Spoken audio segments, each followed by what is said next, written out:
2026 रोजी आम्ही उपोषणासाठी बसलेलो आहोत. एक 4 ते 5 विषयांच्या उपोषणासाठी आम्ही बसलेलो आहोत. याच्या अगोदर आम्ही नगरपालिका प्रशासनासोबत पत्रव्यवहार करून सुद्धा आम्हाला वारंवार टाळाटाळीची उत्तरं दिली जातात आणि आमच्या निवेदनांना केराची टोपली दाखवली जाते. म्हणून आम्ही जिल्हाधिकारी कार्यालयाच्या बाहेर नगरपालिका अतिक्रमण विभागाच्या आणि मुख्याधिकारी जळक यांच्या विरोधात उपोषणासाठी बसलेलो आहोत. पहिला विषय असा की अधिकार रोडवरील टपऱ्या त्यांनी ज्या काढल्यात, जे अतिक्रमण काढल्यात, त्याचं आम्ही सर्व स्तरातून स्वागत करतो. पण त्याच्या परे जाऊन काही दणदांड्यांची अतिक्रमण कशासाठी ठेवलेली आहेत, त्यांची पाकिटे त्यांना योग्य वेळेत आणि योग्य तारखेत पोहोचत असतील म्हणूनच ती अतिक्रमण ठेवली आहेत असं आमचं म्हणणं आहे. ओढ्यावरती गेले 10 ते 15 वर्ष चिकन रोल नावाचं एक दुकान आहे, आराम चिकन रोल नावाचं दुकान आहे, केळाची भट्टी आहे, ही सर्व दुकानं ओढ्यावरती आहेत. पहिल्यांदा त्यांची छोटीशी दुकानं होती, आता पूर्ण त्यांनी रेल्वेच्या डब्यासारखी मोठी मोठी अतिक्रमण केलेली आहेत. तरी देखील यातून सर्वांचं दुर्लक्ष होतंय. अतिक्रमणचे निकम साहेब येतात आणि गोरगरिबांवरतीच कारवाई करून त्यांच्या टपऱ्या बंद करायला होतात. पण पाठीमागे जे अतिक्रमण बोकाळले आहेत त्यावरती का बरं लक्ष जात नसेल निकम साहेबांचं, हे त्यांनी उत्तर द्यावं. दुसरी गोष्ट, नगरपालिकेला आम्ही लास्ट टाइम एक पत्र दिलं होतं की जे सातारा मधले हॉस्पिटल्स आहेत, त्या हॉस्पिटल्सचे जे पार्किंग आहेत, त्या पार्किंग मध्ये लोकांनी मेडिकल्स काढलेत, रिसेप्शन काढलेत, चप्पल ठेवण्यासाठी रूम्स काढल्यात, स्टोर रूम काढल्यात. या स्टोर रूम, हे जे मेडिकल वगैरे सगळं काढले, याची परवानगी दिली कुणी? आरोग्य विभाग यामध्ये लक्ष का देत नाही? वारंवार पत्रव्यवहार करून सुद्धा दवाखान्याचे आणि नगरपालिकेचे, जळक साहेबांचे दवाखान्याच्या प्रशासनाचे काही लागेबांधे आहेत का, हे जळक साहेबांनी आम्हाला प्रस्तुत करून दाखवावं. तिसरा मुद्दा आहे आमचा बांधकाम कामगार मंडळाचे जे फॉर्म आहेत, जे फॉर्म भरले जातात, ते फॉर्म भरताना सबमिट केले जात आहेत. सबमिट केल्यानंतर ते लगेच रिजेक्ट केले जात आहेत. बांधकाम कामगारचे जे आयुक्त आहेत त्यांना गोरगरिबांचे पैसे पोहोचत नाहीयेत का? त्यांना हप्त्याची पाकिटं नीट पोहोचत नाहीये का? त्यांनी ते स्पष्ट करावं. आणि फॉर्म रिजेक्ट का होत आहेत? सर्व्हर डाऊन हे एक थर्ड क्लास आणि फालतू उत्तर देऊ नका. सर्व्हर डाऊन आहे. किती दिवस सर्व्हर डाऊन असतो तुमचा?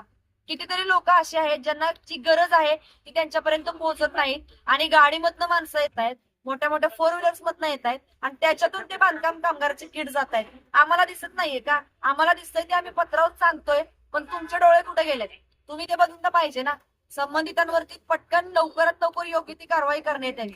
चौथा विषय हा आमचा की 108 वरती लास्ट टाइम एक माणसाला चक्कर आली होती 17 एप्रिल 2026 ला. माणसाला चक्कर आली, 108 वरती कॉल केला, अँब्युलन्स आली आणि डिरेक्टली माणसाला सिव्हिल मधने अँब्युलन्स आली आणि डिरेक्टली जिल्हा परिषदची अँब्युलन्स होती ती आणि डिरेक्टली खासगी रुग्णालयात नेलं. ही कुठली पद्धत आहे?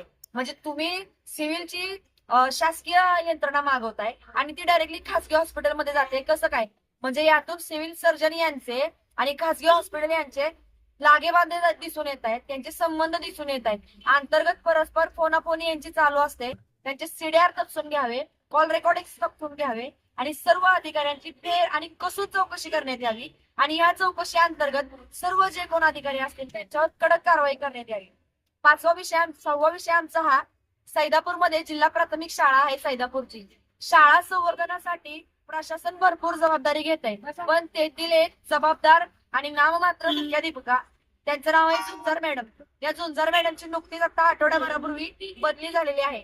या झुंजार मॅडमनी काय केलंय तर परस्पर शाळेतले पत्रे विकलेत, परस्पर कॅमेरे विकलेला आहे, परस्पर मुलांची हजेरी लावलेली आहे, शिक्षक तिथं दाखल नसताना त्यांची प्रेझेंटी लावलेली आहे आणि जो काय आर्थिक व्यवहार असतो तो अध्यक्ष आणि मुख्याध्यापक यांच्या सहीनुसार होत असतो. पण त्यांनी तो तसा न करता अध्यक्षाची खोटी सही आणि स्वतःची सही असा एकेरी व्यवहार केलेला आहे. या मॅडम एवढ्या उद्धट आहेत, 5-6 तक्रारी त्यांच्या आमच्याकडे आल्या होत्या. शिवाय तक्रारीचा ढीग आमच्याकडे आहे. उत्तर मागायला गेल्यावर अतिशय रगील आणि गलिच्छ भाषेत या मॅडम उत्तर देत आहेत. तर यांची तक्रार आम्ही जिल्हा परिषदेकडे केली होती. जिल्हा परिषदेकडे तक्रार केल्यानंतर आम्हाला त्यांचा अहवाल आलेला आहे. तो अहवाल आमच्याकडे लेखी अहवाल आहे. हा अहवाल आहे. या अहवालामध्ये जिल्हा परिषद प्राथमिक शाळा सैदापूर आणि हा अहवाल कोणी दिलाय तुम्हाला सांगते. हा अहवाल दिलाय आम्हाला देवकुमारजी यादव, शिक्षण विस्तार अधिकारी, जिल्हा परिषद सातारा यांनी. हा लेखी अहवाल देऊन 6 महिने झालेले आहेत. तरी देखील संबंधित महिलेवर, संबंधित मुख्याध्यापिकावर कोणत्याही प्रकारची तक्रार झाली नाही, कोणत्याही प्रकारची कारवाई झाली नाही. यातून असं दिसून येतं देवकुमार यादव, झुंजार मॅडम, शिक्षण अधिकारी आणि जिल्हा परिषदेच्या सीईओ नागराज यशनी मॅडम यांची पाकिटा अंतर्गत व्यवस्थितपणे पोहोचलेली आहेत. त्याच्यामुळे जनता दबावलेली आहे. विद्यार्थ्यांचं भविष्य हे धोक्यात आहे. तुम्ही आता जाऊन बघू शकता जिल्हा परिषदेच्या शाळेची काय अवस्था आहे. आता नुकतीच त्यांची 8 दिवस झालं कोडोलीच्या शाळेत बदली झालेली आहे. नक्की तुम्हाला सांगते, लिहून देते. कोडोलीच्या शाळेची आहे ना, कोडोलीच्या शाळेला दळिंद्रीच लागली म्हणून समजा. संबंधित सुद्धा मॅडम काय त्यांचं नाव आहे, देवकुमार यादव, आणि संबंधित ज्यांनी चौकशी अहवाल सादर केला, प्रत्यक्षात जाऊन पाहणी केली, या सर्व अधिकाऱ्यांची तत्काळ चौकशी करण्यात यावी आणि या सर्वांना निलंबित करण्यात यावं, अशी आमची तीव्र मागणी आहे. असे न झाल्यास आज आमचा उपोषणाचा पहिला दिवस आहे. अजून आम्ही तीव्र पद्धतीचे आंदोलन करत राहू. आमच्या या मागण्या मान्य नाही झाल्यास आम्ही अजून तीव्र स्वरूपाचे आंदोलन करत राहू आणि याची नोंद शासनानं घ्यावी. आमच्या जीवाला जर काही धोका झाला तर याला सर्वस्वी हे सर्व जबाबदार अधिकारीच राहतील, ही नोंद घ्यावी.